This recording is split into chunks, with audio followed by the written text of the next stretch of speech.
หน้า477ตั้งแต่เอละกะโลมาทเวสายยาติเอละกะโลมัสสิกขาปทันเจวะทเวเป็นต้นไป3บทว่าเอละกะโลมาทเวสายยาได้แก่เอละกะโลมัสสิกขาบทหนึ่งและสหสยสิกขาบทหนึ่งบทว่าอาหารจาปินดาโภชนังได้แก่อาหารจาปาทกสิกขาบทและอาวัสถาปินดาโภชนะสิกขาบทบทว่าคณะวิกาลสันนิธิได้แก่3สิกขาบทคือคณะโภชนะสิกขาบทหนึ่งวิกาลโภชนะสิกขาบทหนึ่งสันนิธิการกะสิกขาบทหนึ่ง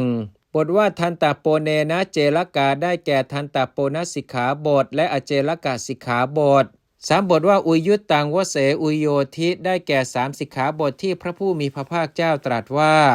พึงไปเพื่อดูเสนาอันยกออกแล้วพึงอยู่ในกองทัพพึงไปสู่สนามรบก็ดีละไปดูกองทัพก็ดี3บทว่าสุราโอเรนะนหายนาได้แก่สุราปานาสิกขาบทหนึ่ง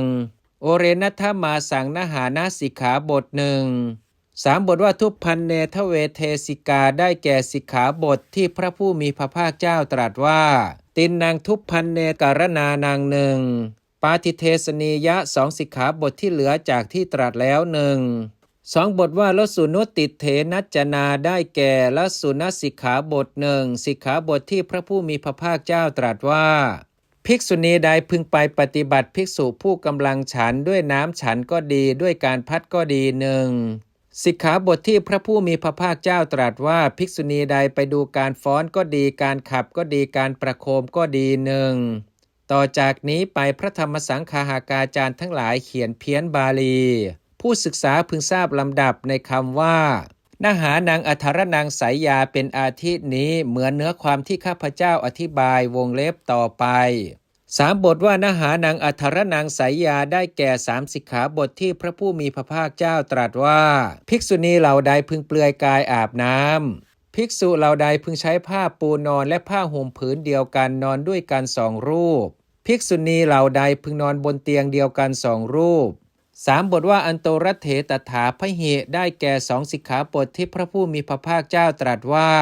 ภิกษุณีใดไม่มีพวกพึงเที่ยวจาริกไปในที่ซึ่งรู้กันว่าน่ารังเกียจภายในแคว้น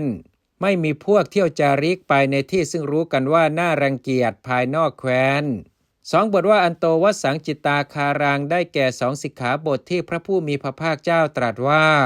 ภิกษุณีใดพึงหลีกไปสู่ที่จาริกภายในการฝนภิกษุณีใดพึงไปเพื่อดูพระราชวังก็ดีเรือนงามก็ดีละสะโบกขรณีก็ดี2บทว่าอาสันทิสุตกันตนาได้แก่2สิกขาบทที่พระผู้มีพระภาคเจ้าตรัสว่าภิกษุณีใดพึงใช้สอยอาสันทิหรือบัลลังก์พึงกรอได้